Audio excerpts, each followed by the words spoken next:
And here we are. Welcome, everyone. I'm so glad to have you here. It's time for another book night.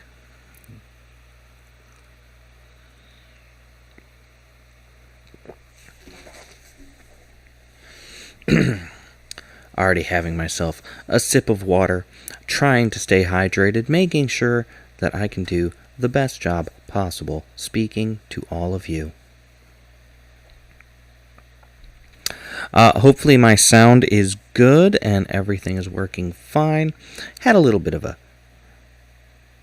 later start than normal for a Saturday, but it's okay.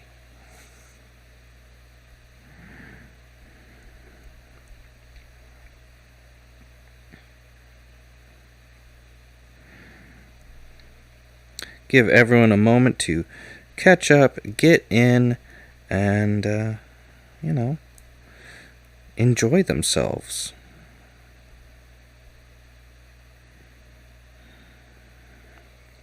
As I play with my controls and everything over here. Book night has become something I just generally truly enjoy. I really like being able to share my work with all of you and be able to make that available so that everyone can really get into it. It's giving the opportunity for many of you who aren't aware of my novel or any of my novels to really have an insight into what is going on in them. And of course, these read-throughs might be just the necessary nudge to get you to pick up the books and hopefully not only read them, but enjoy them and leave some nice reviews.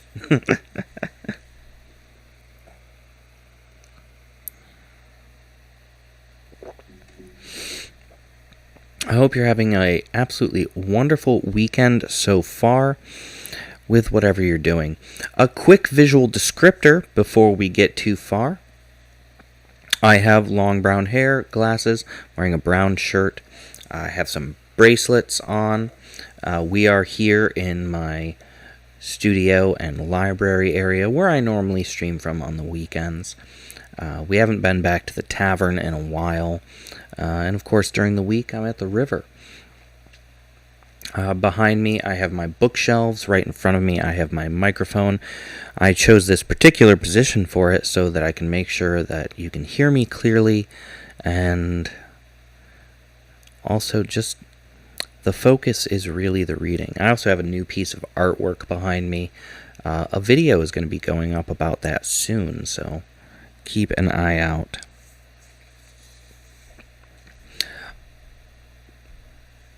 Get yourself a cup of whatever kind of drink is going to be appropriate for this. And I'm just going to share a couple of links while we're here together today. And the first one is for my website and digital gallery. If you hop over there, you can check out all of my new art prints. There are more art prints coming. I'm really excited about them because they're not just really fun to make and really fun to kind of take my artwork and then put it forth in a different availability, a different kind of medium instead of just the original, making the prints. But it's really fun also to see what I can do with them and to know that the prints are just a far more accessible and available means for all of you to add art to your lives. So I'm really enjoying creating all of this art and then, of course, creating all the art prints. I do hope you check them out. There are currently 9. There's actually a couple more that are going to be coming up this next week. So keep your eyes open, or your ears open, or however it might be. But yeah, there's going to be a link somewhere nearby where you can visit my website and digital gallery and check out all those art prints. Check out some of my originals.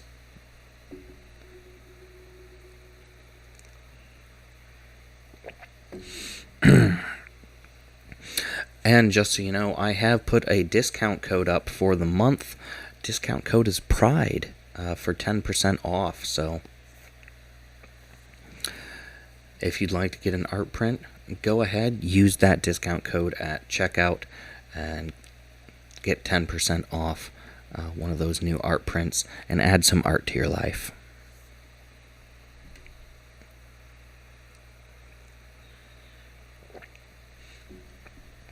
We're going to be picking back up reading from Without the Light, Volume 1, and we were in Meant to Be.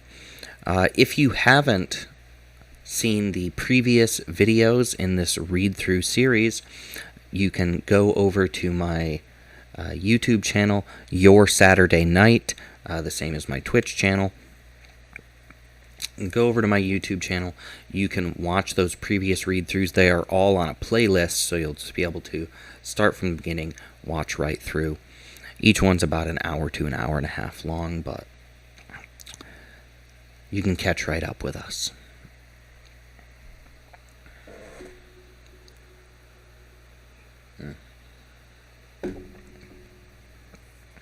The drink of the night for me is water. Just have my coffee mug here. But again, I want to stay hydrated. I want to stay fresh for all of you so that we can read and enjoy this. It's going to be a whole lot of fun. I'm going to have a whole lot of fun. And I hope you are as well.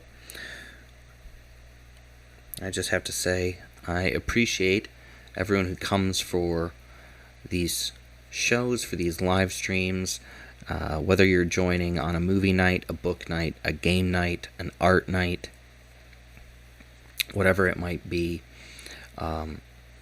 Quick little jump in.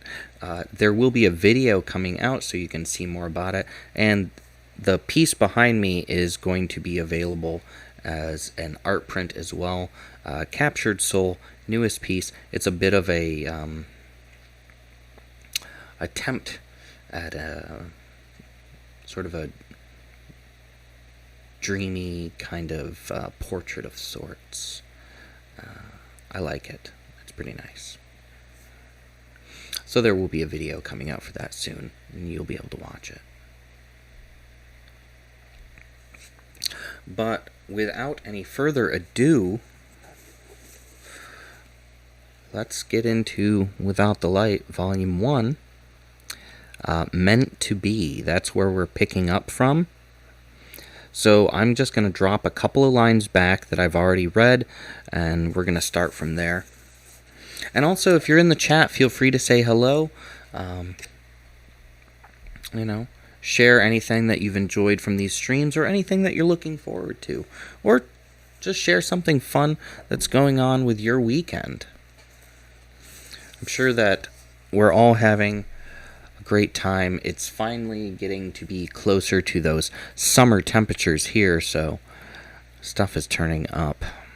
I'm really hoping that the water levels go down soon because I want to get on the trails to go back to our old spot at the river in the coming weeks.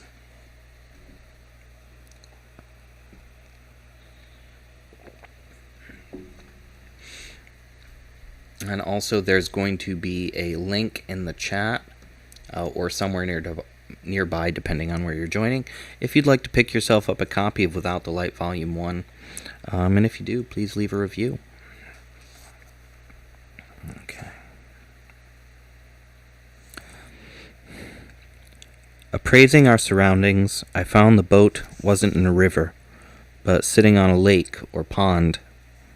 The only landmass I could see was a green hilly mountain, and something was staring at us. A gray-skinned, human-like, hairy giant was looking from us at the mountain's edge. He lifted his hand to wave at us, and as he did, I knew where we were. We were near the gate in Scotland, which meant the onlooker was the Grey Man who guarded it. Whatever science or magic that these gates operated under was far from exact, but nonetheless powerful. I lifted my hand to wave back to him, and then began to steer the boat to shore.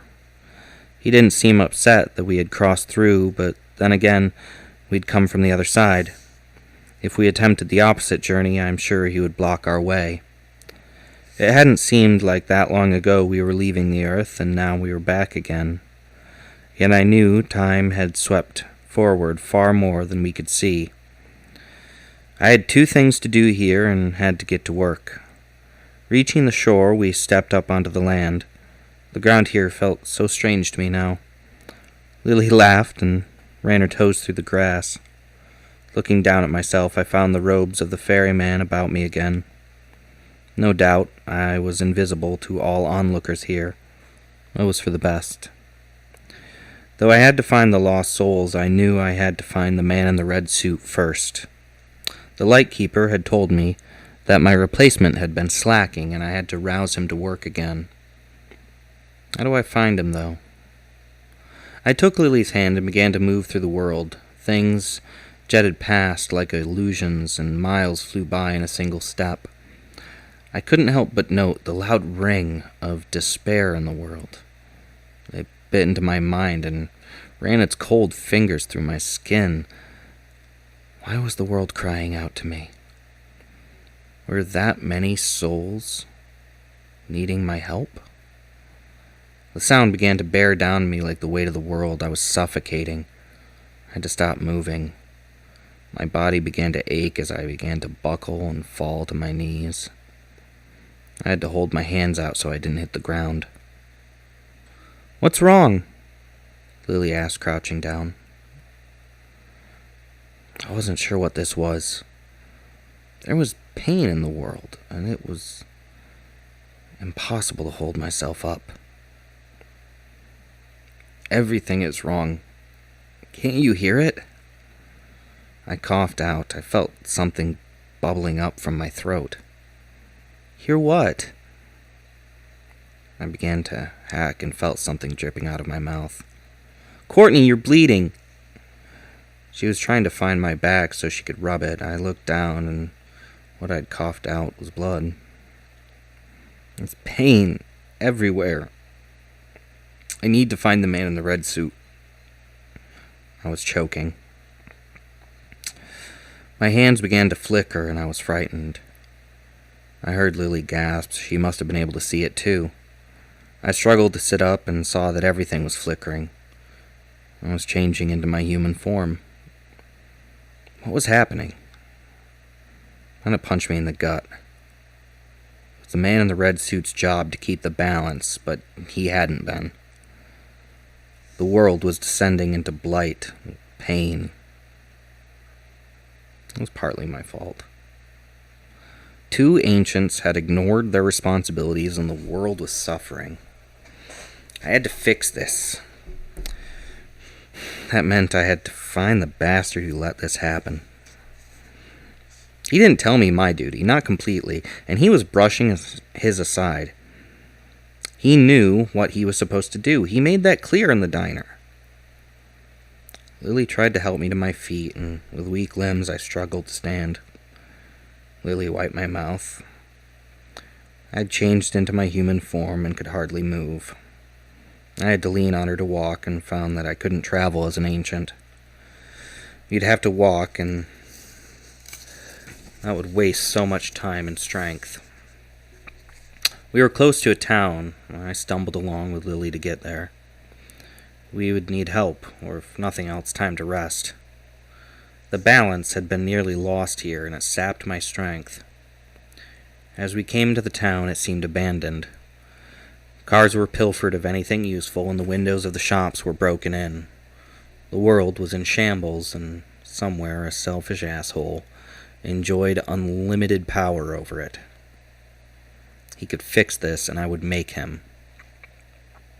Lily took me into a vacant old restaurant and helped me to a chair. "We need to find you some shoes. And the wound on your back looks worse now." Her face showed how scared she was. "We can get you some clothes while we're at it," I joked.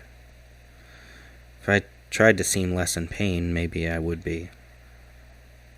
"Does that mean I have to give Zen his shirt back?" "Nah, you can keep it. He probably won't mind." She leaned and put her head on my forehead, and then we walked over to the soda fountain. She hit it a few times, and after a minute it sprayed some soda out. She filled a cup and then came back over, and we sat down. I tried to drink, but found the soda tasteless, the downfall of being an ancient in the mortal world. No food or drink in the human world could ever satisfy me, but somehow I could be hurt here. The pain I endured was never from a human hand, but instead the deeds of my own kind. I forced the soda down my throat and smiled. This is so bland. How does yours taste? I don't know. She looked at me curiously and frowned. How did the coffee taste in the diner? She asked. I don't know. I looked at the cup. Can you taste anything? Not here. I can't feel either, but only here. Looking down at my hands, I sat. She reached over, ran a hand over my cheek.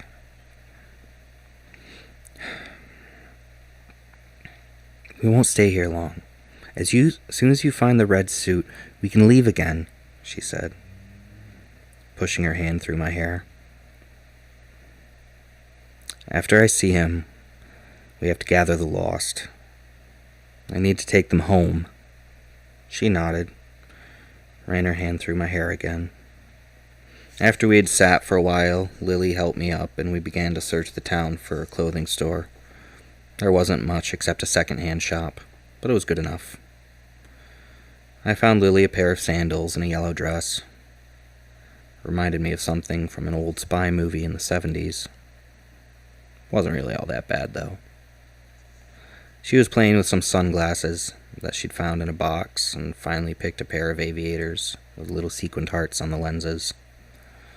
I poked around until I found a pair of old cowboy boots. Sadly, they were the only thing that fit me.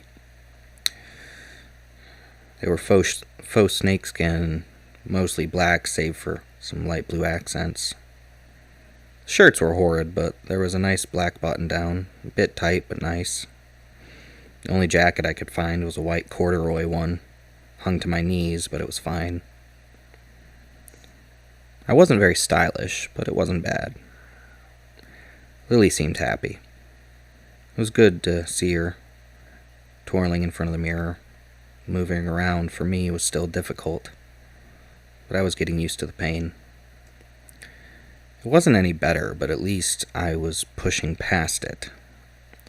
Lily took my hand and we walked out into the streets again. It was hard to know where to go, but this madness had to end. I had to focus my mind on him. I had to try to find where he was. It might be hard, though. He can be anywhere he wants to be. I tried to focus on the suit more than anything. It was a signature, after all. I could feel a faint wisp of him, and I knew exactly where he was. Calling up whatever strength I could, I pushed forward. Lily held my hand tightly, and the world began to rush past us. It was so hard to keep focused. The drain on me was growing heavy, but I had to reach him before he moved again. As the everything was rushing by, I could feel his presence growing stronger. I started to slow down as he grew nearer, and when I had come to a stop, I was standing in front of an all-too-familiar door. This once had been my door, the entrance to my apartment and a memory of less quaint times. Lily looked to me, and I lifted my hand to open the door. Wrapping my fingers around the handle, I turned it hoping it was unlocked. I didn't have to use the door, but I felt the conservation of my strength was important. The door clicked open, and I pushed the door inward. There was only candlelight inside, and the room was empty save for stacks of books and a single leather chair. We entered cautiously, and Lily closed the door behind us. Everywhere I looked, there were various stacks and piles of books, and most were used to hold candles. The glass doors had been removed, and the balcony was merely an extension of the living room now. Sitting in the chair was the elderly-looking, gray-skinned man, his suit neat and well taken care of. In his hand was a large manuscript with well-aged pages. In his other hand was a wine glass full of a burgundy liquid. "I know I don't need to drink. For that matter, the drink has nothing to offer. Yet its subtle aroma and mild sedimenting require a keener observer than any human could be. Would you care for a cigarette? My long residency here has given me ample practice at smoking, and I find the process magnificent. To think these little things of luxury could cause death in some mortal beings, and in others they are but a vice." He was distant, as one might do when addressing an inferior. His lack of respect was distinct. I could feel the anger. He set down his book in his lap and placed the glass on the floor next to him. Pulling the silver case out of his jacket, he pulled 2 cigarettes out, held one out to me. I let go of Lily's hand and approached him carefully. Taking the cigarette, he held out his lighter and flicked a flame to life. I placed it in my mouth and leaned into the flame and inhaled deeply. Nothing came through, though, and I tried again.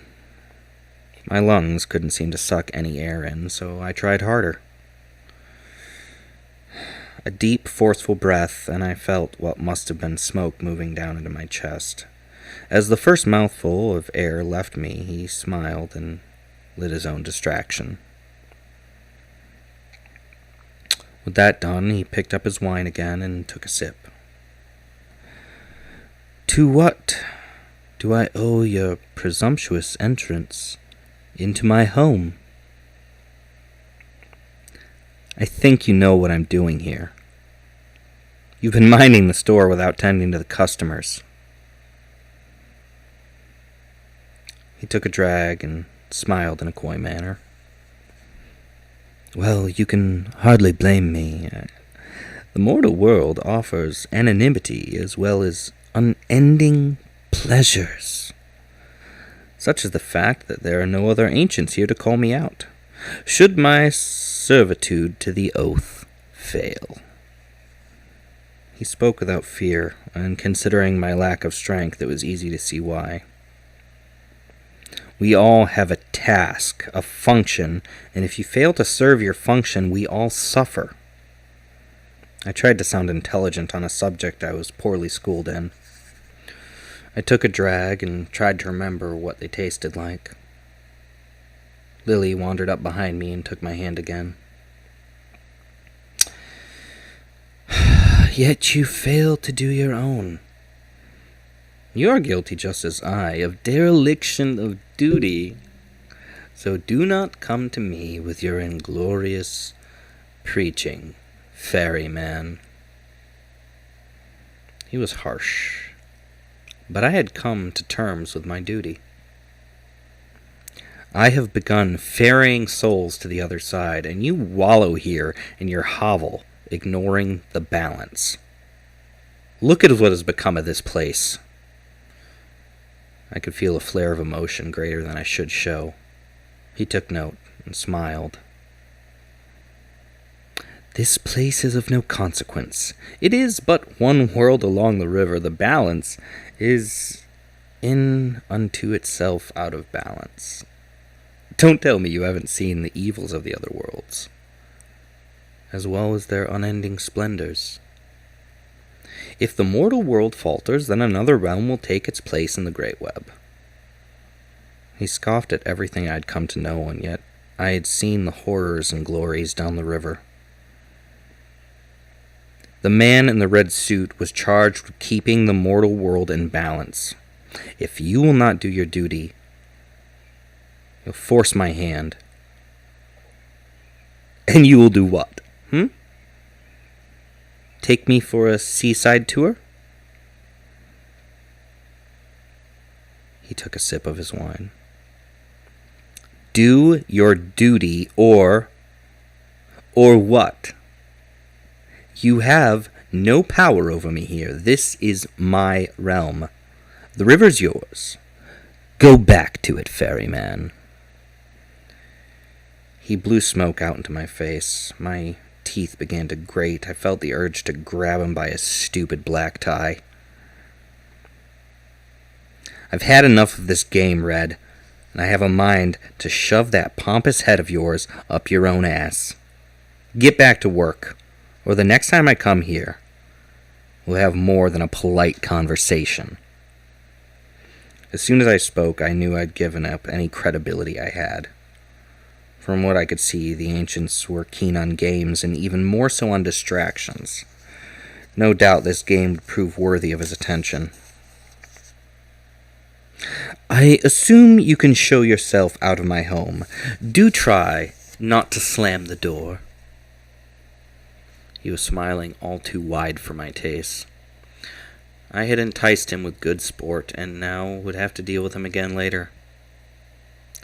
My love for the man in the red suit was diminishing more than it already had when he forced me off the balcony ledge.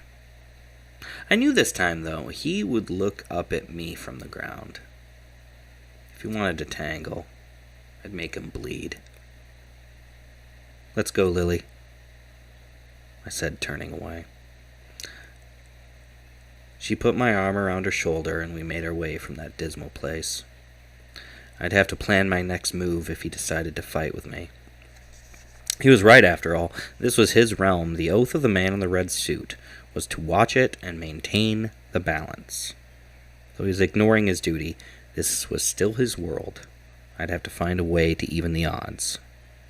As we left the apartment building, I felt the ache growing. The mortal world was littered with lost souls, and we had to gather them. It was an easy job to find them. Everywhere I looked, I saw another lost face. So many people had died and didn't know where to go. I didn't know what had led to the chaos here, but it was all Red's fault. He not only ignored his duty, he seemed to actively bring about this chaos. After days of walking the world, we had gathered hundreds and thousands of lost, and were making our way to the gate in Scotland. I wasn't sure if the Grey Man would let us pass, but I had to try. With so many souls, I didn't dare tempt Untitled again. I wouldn't be able to carry them all over his massive shoulder. Arriving at the base of the mist-laden green mountain, I felt like a shepherd, leading a flock, though I tried not to laugh as the image of Moses came to mind.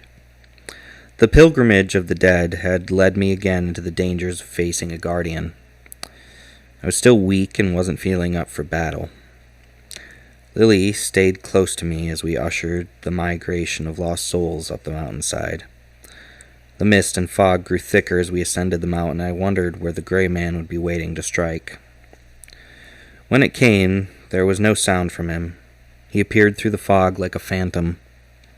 His size was intimidating, but he wasn't even close to the size of Untitled. If he had a definable height, it was no less than 10 feet. He said nothing and didn't have to. His eyes spoke more than any words could. I could feel the fear emanating from my flock of followers. I had to pass through, and even his ice-cold white eyes wouldn't stop me. Stand aside, Grey Man. I have a task to complete. I stayed decisively in place. I figured if I showed enough strength, he would stand aside. He said nothing still. All he did was stand there, statuesque and imposing. Stand aside, please. I spoke again, trying not to crack. He didn't move, but I felt his strength bearing down on me. His silence was ominous, and the air began to grow thin. As he stared me down, I felt a chill running across my face. Do not try to stop me. I stepped forward. The closer I got to him, the colder my face felt, his eyes looking into me like drills burrowing into my mind. This wouldn't go well if I couldn't summon up my strength. I had to complete my journey and take the lost beyond the gate. As I stepped forward again, I could feel the radiation of his power. It was as strong as Ananukai, but not as strong as the thing at Kamishira. I raised my palms upward and spread my fingers open. I had to call on the power of my rings. "Don't make this hard, Gray Man." I said my words with no discretion. He didn't speak, but instead stood there blocking the way. As hard as I tried, my power seemed locked inside me. I closed my eyes, tried to visualize the strength I had in the city. It was reactionary then, but I had to harness the well of power. My inner light, or whatever the hell it was. As I focused my mind, I could hear the rush of the river. It was beyond the gate. Opening my eyes, I knew he wouldn't move by his own will. I'd make him stand aside, and that was my only choice. I stepped forward again, letting the sound of the river absorb my attention. I could feel the red waters flowing. Moving my feet firmly forward, I knew he was getting ready to act. I'd have to fight, and I didn't have the full strength of my station. He stared down into me, and as I stepped again, his eyes fixed on my rings. He was going to attack, and I hadn't opened up my power yet. As I stepped forward, trying to connect with the river, he made his move. His enormous hand clenched, began to swing for me. Time began to slow, and it felt like the world was crawling to a standstill. I wouldn't fail. I pictured the river and felt its water against my skin. His hand was coming closer, and I could hardly move. I had to react. I had to stop his blow. I had to unlock my strength and overcome him. As his fist came down on me, I knew where he was striking. He was trying to close my hands and sever my connection to the river. I wouldn't let him succeed. "Courtney!" I heard Lily cry out. As she did, time rushed forward, and I saw the gray man stumble forward. He'd missed me, but how? A wind began to blow outward from the gate, and I felt the robes of the ferryman blowing around my body. The top of the hood whipped around about the top of my face, and I could feel the river's strength in me. The gray man rushed towards me, his hand clenched to strike at me again. As his fist neared my face, a surge of power gripped my heart. Throwing my hand upward, I grabbed his wrist before he could land the blow. The gray man locked his eyes with mine and began to push against my grip. The ground gave way behind me, and my body was sliding backward. His other fist pulled back, and he began to throw it forward. My other palm flew upward, and I struck his shoulder, letting go of his wrist as he flew to the ground, and I heard a delayed crunch of cracking bone. This was the power I had only briefly known before, but now I was in control. The gray man hadn't conceded to defeat, though, and he stood again to face me. There was a silence despite the heavy wind that now blew. His teeth ground together, and I could feel a frost growing on my robes. My face was bitter cold. My rings began to gather a slight condensation. He charged at me once more and leapt off the ground to try to take me off my feet. I pushed my right foot back and propelled myself towards him. As we collided in the air, a sound like thunder rang out across the mountain. A flash of light erupted outward from the connection of our hands in the air. When the light faded, we were gripped in a struggle of titans. Though I was nowhere near as large as him, our locked hands seemed to be unmoving. His ungodly strength couldn't force me back. I had the pact of the rings on my side. As his eyes glared into mine, I felt his anger, and I hardly could mask the small tint of fear in his heart. He knew how powerful I could be, but wouldn't abandon his oath to guard the gate.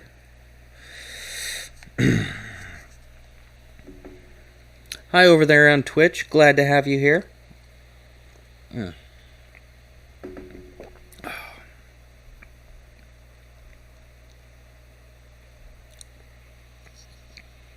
Very good timing. I needed to have a little sip.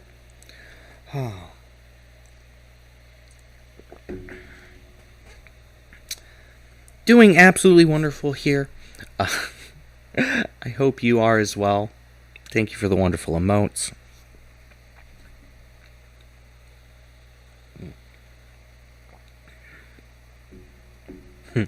Happy Saturday and happy weekend, happy day, happy evening, happy book night. Oh, push that. Oh, all the best emotes. All the absolutely best emotes. What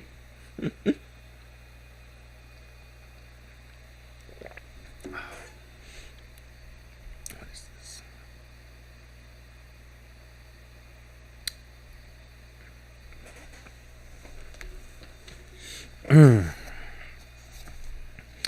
Oh, I really enjoy getting into the reading, and it's going great. It's going absolutely great.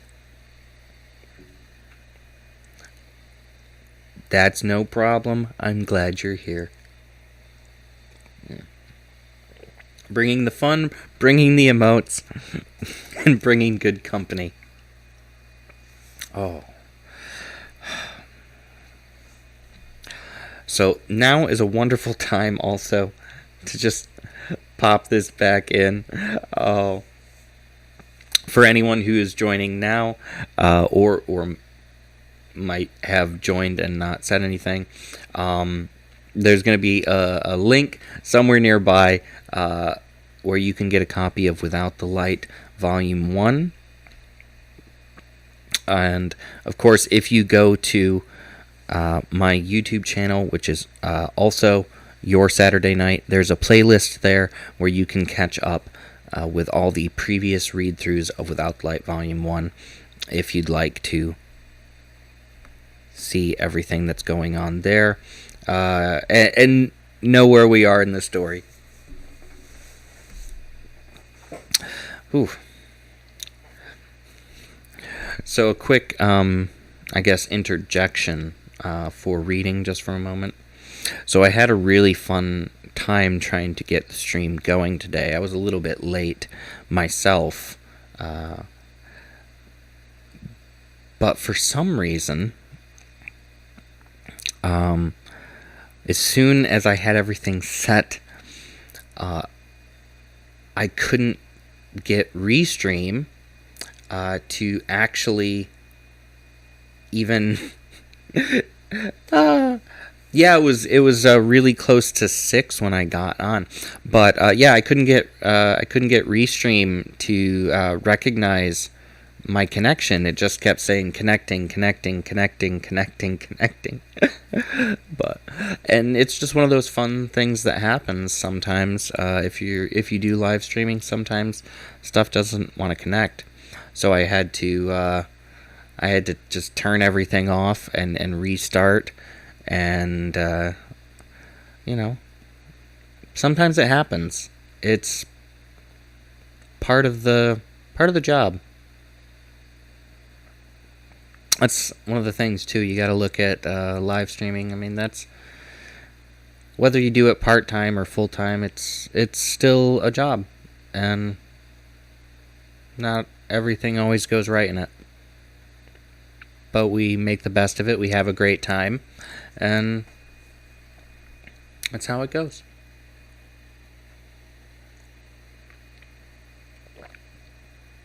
I'm glad I made it too. And I'm glad you made it. We are... yeah, it's always a tech issue. If it's not one tech issue, it's a new one. That's just how it goes. That's how it goes. What are you going to do? You push forward and just give it your absolute best. And then sometimes, a cat decides to jump on the back of your chair at just the right time to get some claws in your back. Yeah. Hashtag tech issues. Oh.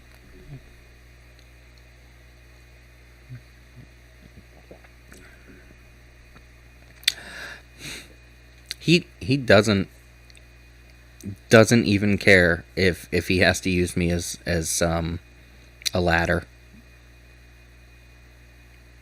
It's like, I want to sit up there with you. Oh, all right. I'm gonna get back into reading. We are reading the chapter Meant to Be. Thank you so much. This lighting specifically, I've been working on it, and I think I'm getting it to the point where it's really good. I'm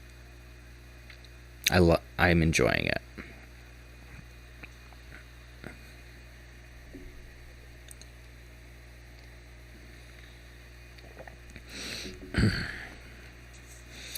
And I think it works perfect for these book nights because, we just talk, we have fun, it's good lighting, it's great.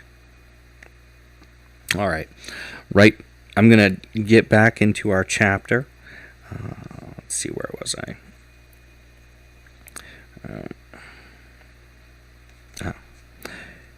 He knew how powerful I could be, but wouldn't abandon his oath to guard the gate. I had to respect his dedication, but that respect wouldn't undermine my own dedication. Shifting my weight, I began to fall to the side, hoping he wouldn't adjust his force. As his body began to fall to my side, I whipped the force of my own body back around. In a flash, I'd thrown him, trying to release my grip on his hands. He began to fall down the mountain, but refused to let go of me. The two of us rolled down the grassy slope, and in a moment were spinning through the air. We'd fallen off a cliff, and letting go of one of my hands, he began to throw punches at me. He hadn't been able to stop the throw, but he was trying to regain control of the fight. Desperately shifting, I moved his body around so that he would be under me. I grabbed his fist, planted my feet on his chest, and letting a surge of energy break through me, I kicked downward hard. Time slowed again. The world began to blur. As the ground came nearer, I waited to let go of the last burst of power. Time was moving so slowly. His eyes told me the whole story. He felt helpless. I warned you. I whispered to him as time began to catch up with us. In an instant, I'd kicked off his body and let go of his wrist. He reached for me, but couldn't help his fate now. Inches before the ground, I had pushed away from him, flying up into the air. The added momentum of my attack smashed him into the earth with great force. As I flew through the air away from him, I saw the cold look in his eyes change into despair. He knew he had lost and couldn't do anything about it. The force of my movement brought me back to the cliff's edge, and I grabbed onto it with whatever strength I could find. The gray man stared up at me with a look of sadness, weakly lifted his arm upward. It looked like he was asking for help. Or maybe he was seeking forgiveness. I'm sorry, brother. We all have our tasks to do. I whispered, hoping he heard my voice. I felt Lily's hand pulling at mine. She had rushed to aid me, and I was happy to see her. The robes had faded once more, and I took my mortal form. Blood was clinging to my face, but it was only a slight injury compared to the wound I left in his pride. When I was on my feet again, I went to join the lost souls. Lily wrapped around my arm. The group looked to me with need of guidance, and some looked on me with fear. I was no less a monster to them than the gray man had been. Yet they knew I led them to a better place. Ahead of us was the gate, and the mist barely covered its entrance. As our pilgrimage moved into the fog, I saw my boat bobbing around in the red water of the river. Even though it defied all that I knew of the mortal realm, the river was here, flowing into the next world. I didn't attempt to comprehend it. This was a mystic place, and here was a convergence of worlds, realms. Looking at the hundreds of thousands of souls, I knew I had to do something. The boat was too small, but I felt something instinctual drive my hand upwards. Light spread between my fingers, and soon hundreds of boats were rising up behind mine. A rope hung between each vessel, making them into a long chain. As the lost filled the boats, I found only Lily was willing to ride with me. I was fine. She was the only company I needed. As the boats pushed off from the shore and down the river, it occurred to me, this was wrong. There shouldn't be this many souls in one trip. The world was in tatters, and it wasn't right. This is not how it was meant to be. Yet, I would ferry them into the next world, and they could be at peace. The trip was the same as it had been, but even as we crossed into the next world, I knew this was wrong. It was sad. It wasn't meant to be this way. It just wasn't.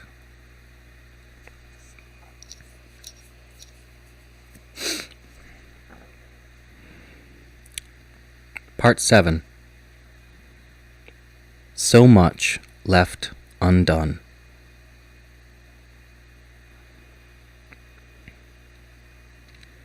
Were it up to me, I would undo all the wrongs caused by all the selfish acts of myself and others.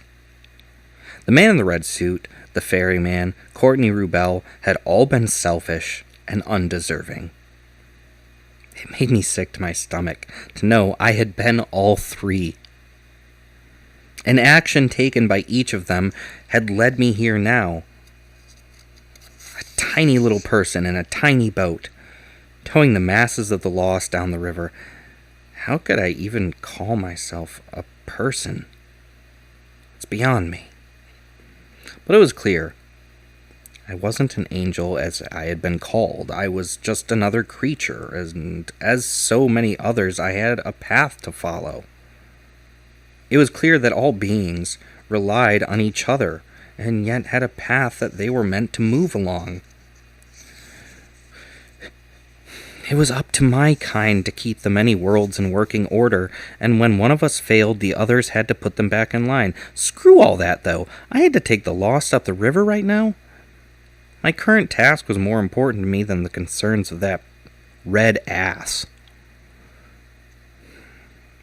Lily was cozy, lying against my leg, and the steady flow of the river was relaxing. I couldn't help but laugh as the passengers behind me fretted and fussed at every little fear. The travel over the waterfall left my heart light. The remaining sights drew to a close as we docked by the snowy lantern, and Lily helped me get the lost souls on shore. We rested by the bonfire, and the lightkeeper seemed to have enough cups and tea for all who were there. Yet, what he had for me was more valuable. "You ain't got that devil to work, ferryman."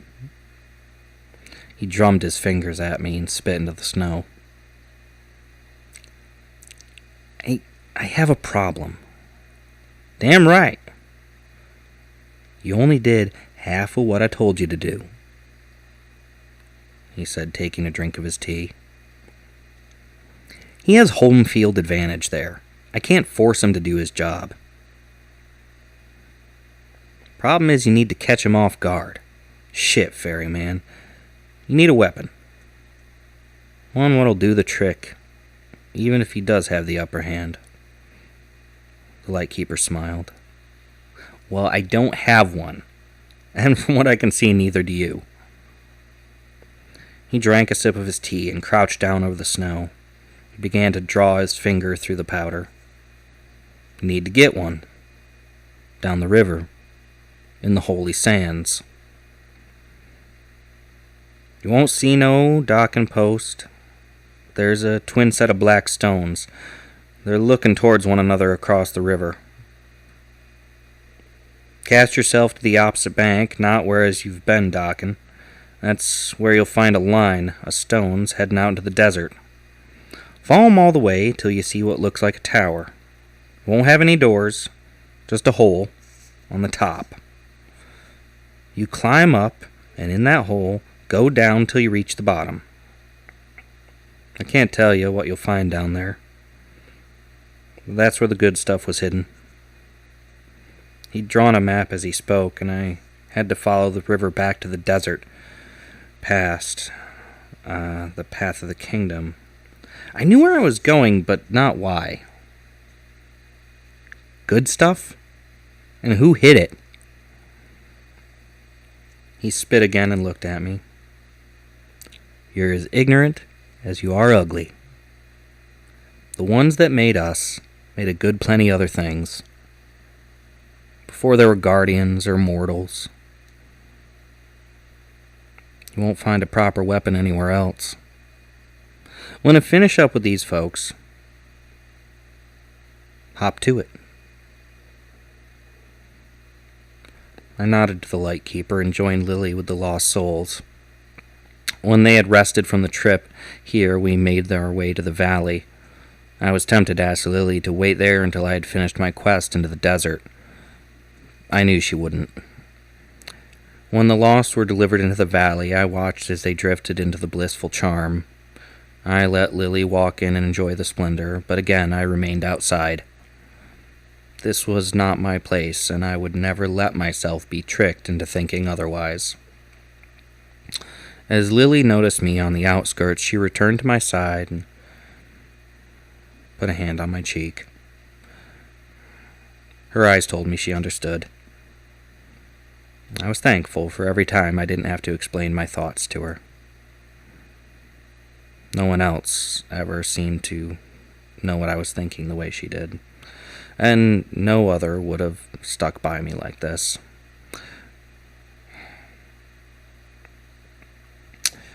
She was the only thing that made my sacrifice worth it. We walked slowly down the path. As we neared the bonfire, we began to dance. After a minute, we'd stopped walking altogether. I twirled her around in the snow.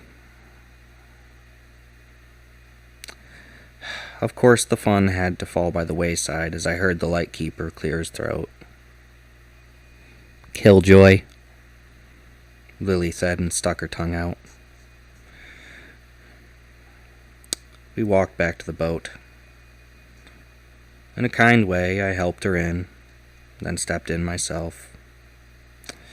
The trip wasn't without a strange optimism. As we passed into the great stretch of white sand and black rock, I knew we were in the holy sands. I kept my eyes peeled for the twin rocks, but there were so many rocks it was hard to tell which were the ones I wanted.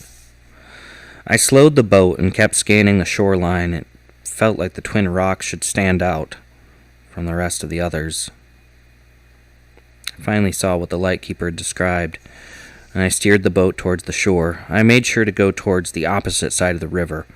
After all, I didn't want to wander in the desert in the wrong direction. When we neared the shore, I forced the boat up onto the sand. There was nowhere to tie the line, so I'd have to drag it up and leave it. I helped Lily out, then crawled onto the shore myself, dragging the boat all the way up. I took the time to hide it out of sight. The sand of this place felt so warm, even through my silly boots. The air was dry and hot, and Lily was already using her hands as a fan. This wasn't going to be a pleasant trip. "Want a ride?" I asked her. "Happily," she said. I crouched down and she climbed up onto my shoulders. With a gentle motion I stood and we began the trip. The first few stones were easy to spot in the line, but the next few were spread out further. The sand quickly became an annoyance, and it was getting into all manners of places. Not to say I was frustrated, but this damn desert lacked any charm. We traveled for hours, and quickly I stopped concerning myself with time. After all, the sun never set here. Not like there was a sun. Lily was humming again, and I'd missed the sound of her song. Eventually, I disappointed her with need of a rest. She wasn't happy to get down from my shoulders, but I needed to sit down. The desert didn't seem to end, and the tower was nowhere in sight.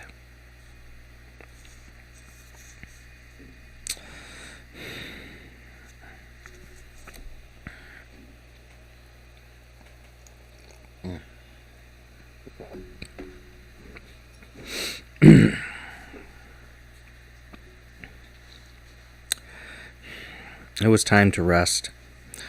We laid down together in the sand. Soon we drifted off. I felt the sting of dreaming in my mind. I tried to warn you, Courtney. I told you not to waste the gift. He was detached from my plight.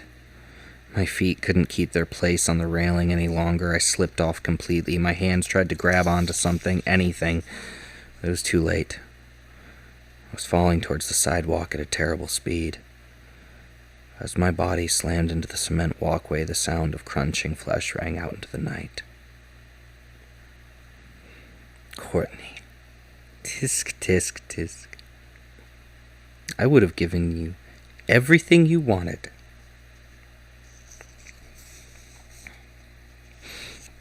Please. I want to live. My voice cracked and wheezed out of my broken body. God, everything in me hurt so badly.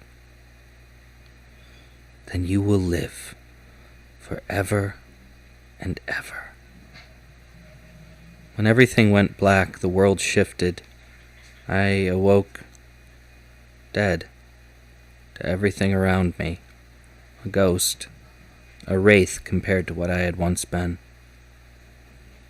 Courtney, wake up! Lily's voice crept into my fantasy. My eyes blinked open. She was shaking my arm. It was hard to focus on her. Was something wrong? I felt groggy. You wouldn't get up. I've been shaking you for so long.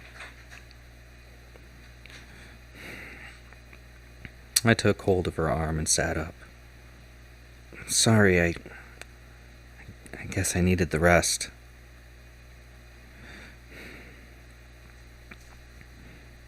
I was so lucky to have a good friend.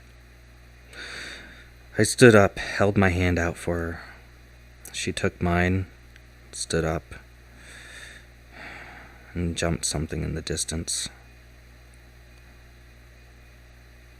Is that the tower? She said. I craned my head to where she was looking and saw a lonely rising form in the distance. It was built out of the same black rock that speckled the landscape.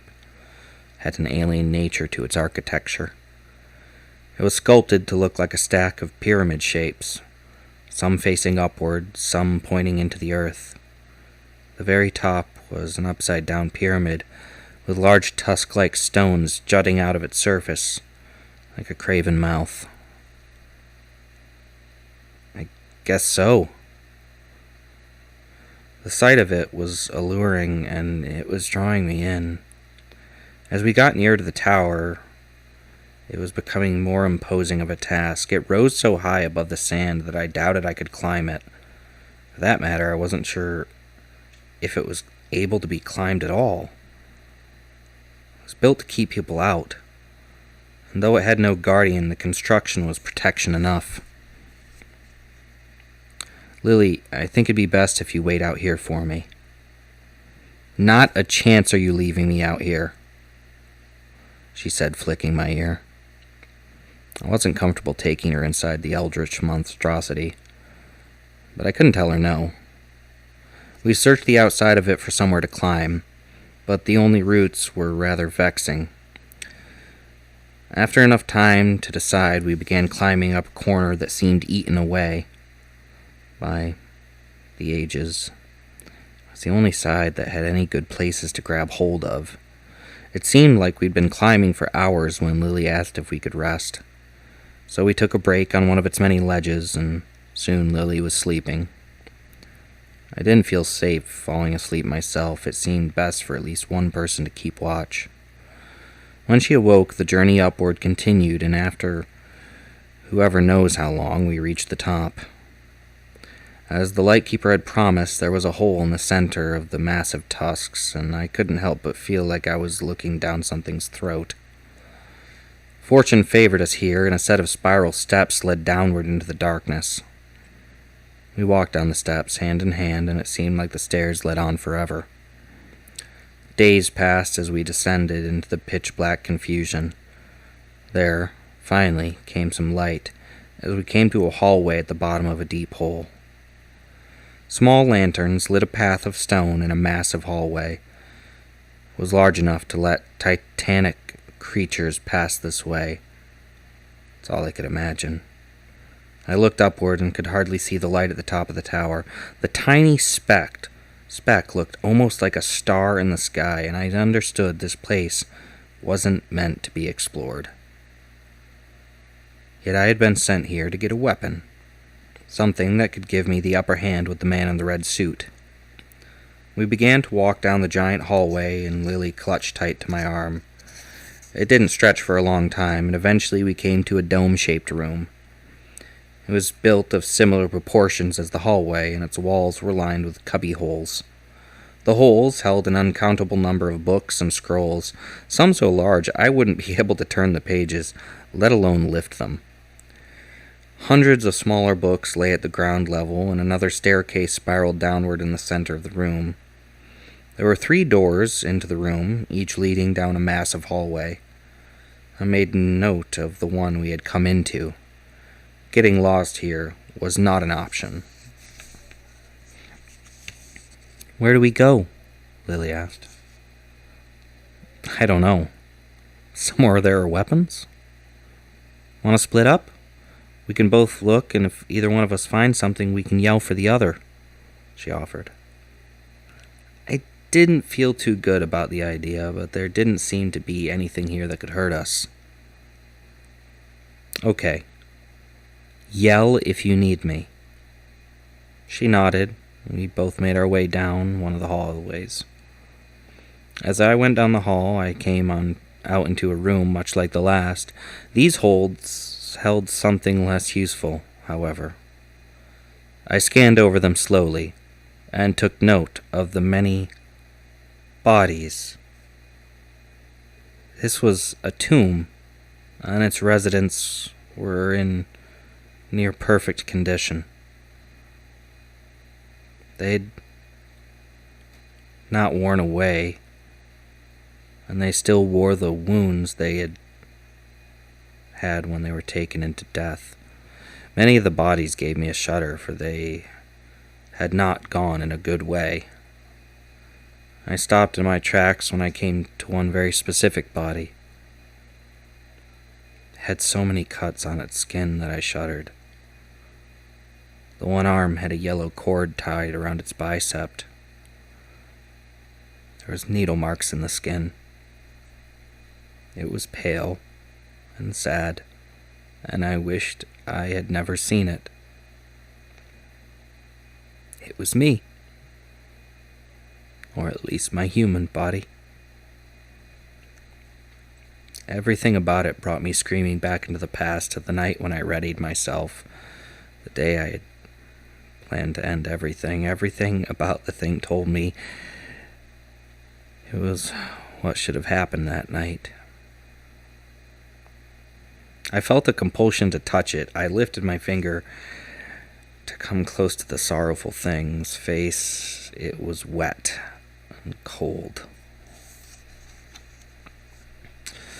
Looking at its body, I saw thick black staining on its fingers. The stains were wrapped around each finger in the same places as I now wore my rings. I was sick to my stomach.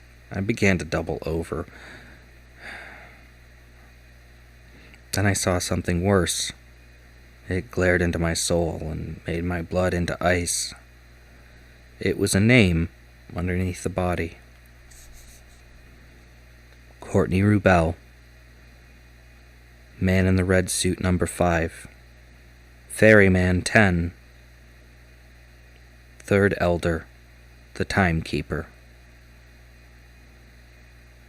I read aloud and dropped to my knees. How long had this place existed? they know everything I would do before I was born? What was the fourth name? I couldn't bear to look at it anymore. Courtney! Lily was behind me.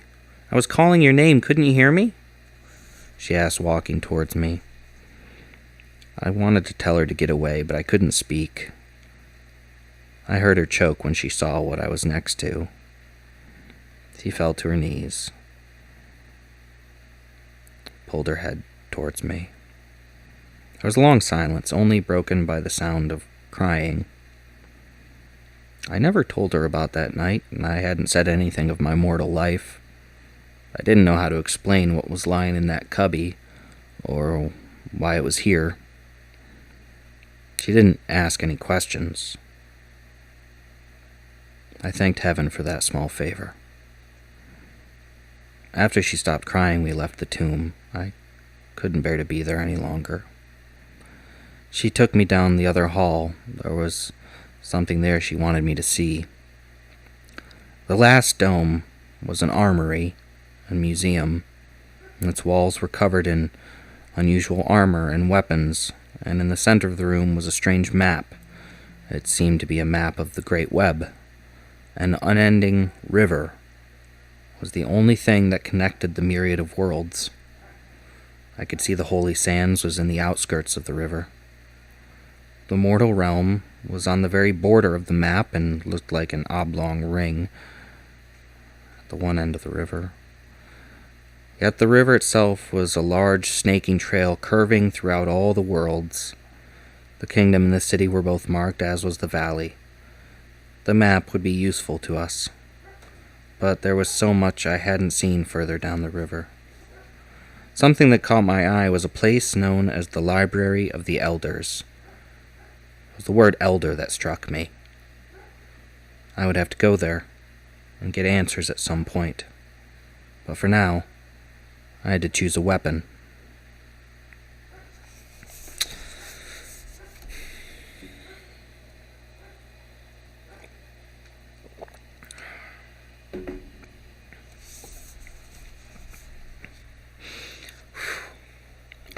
Need one extra sip after that.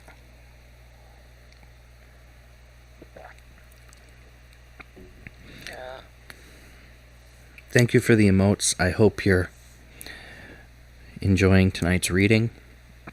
Some of these chapters are harder than others, so we will be keeping the trigger warning up through everything. But just to put this up here, considering we've just touched on the topic, if at any point you are feeling in a way similar to our character that we're discussing, there are people out there who will listen, who want to listen, and who will help. So I'm just going to leave that number up there for a moment, but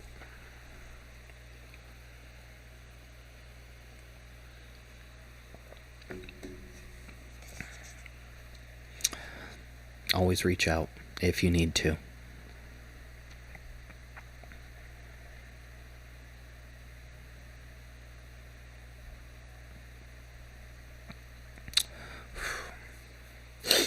Gonna carry on here.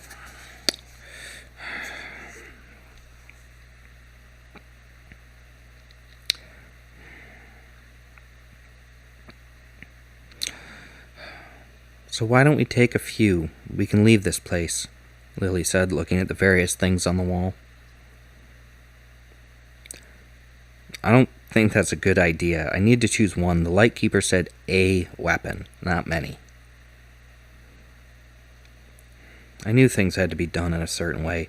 Even if I didn't understand it all, there were rules. I just had to figure them out. I shopped about, hoping something would speak to me. There were swords, shields, spears, daggers, small collection of axes that looked nice, but not perfect. Then I saw it. The perfect choice.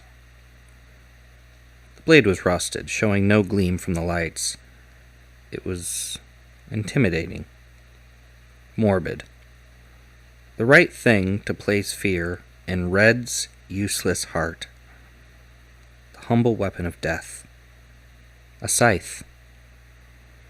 My hand ran across its well-polished red wooden handle, and I noticed a neatly engraved name.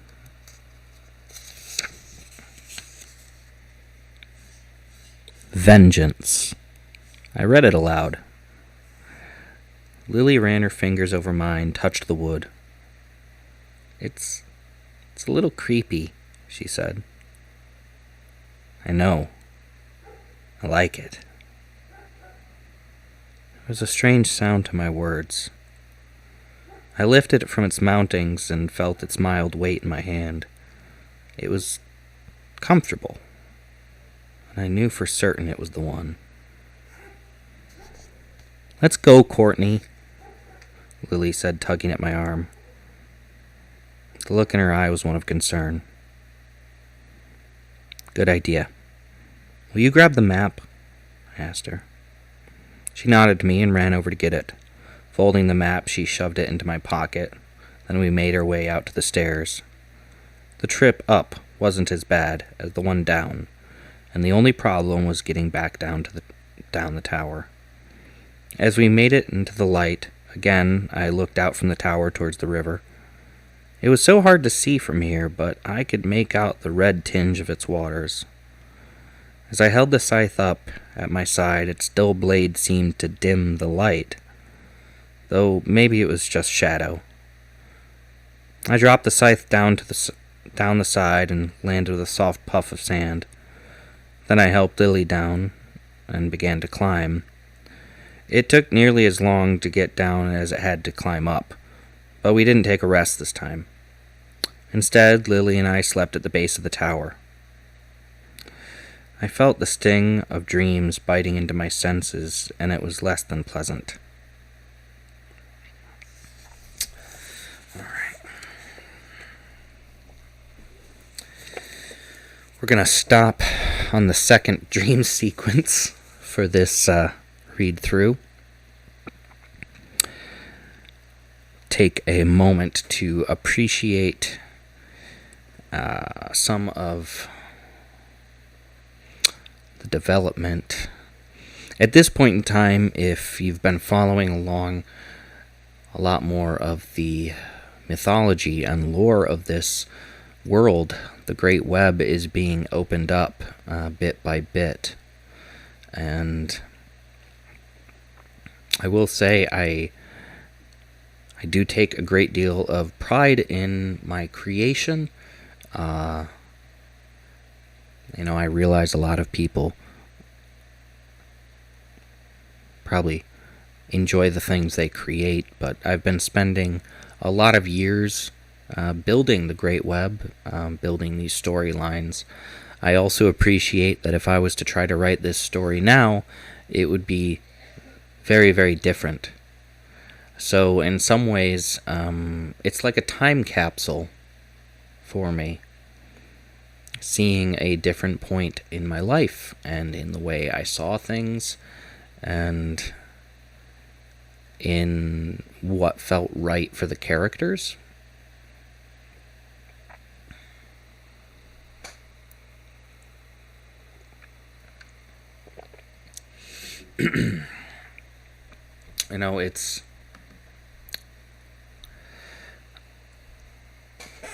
It's really interesting to see how everything developed, and when I do go back and look at my early notes and in my notebooks, and even at earlier drafts of this story before it became what it was, it could have gone many different ways, and I'm really happy with the direction I took it.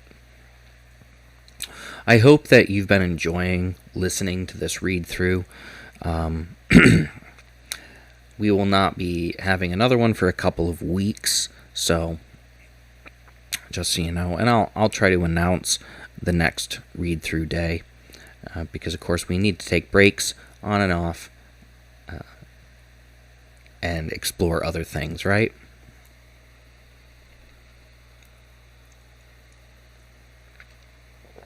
But somewhere nearby there will be a link to get a copy. Do consider picking up a copy of Without the Light Volume 1. Without the Light Volume 2 is available right now as an ebook. That will be re-released as a paperback and hardcover sometime later this year. And of course, In Absentia, the other book series, those books are out as well. And In Absentia currently also has an audiobook. At some point, I will be releasing more of my books as audiobooks so that more people can enjoy them in many different ways.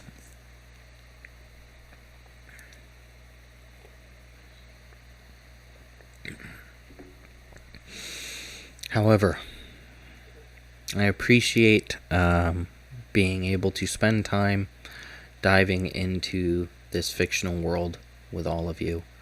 And thank you for being here. Continue to be excellent. I hope the rest of your weekend goes wonderfully.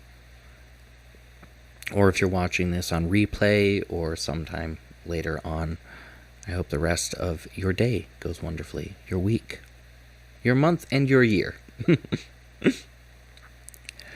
However, I will be saying good evening for now. I've gotten to a point where I think it's an appropriate moment to stop.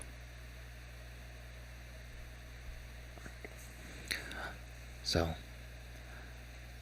be excellent. I'll see you all again real soon. Until then,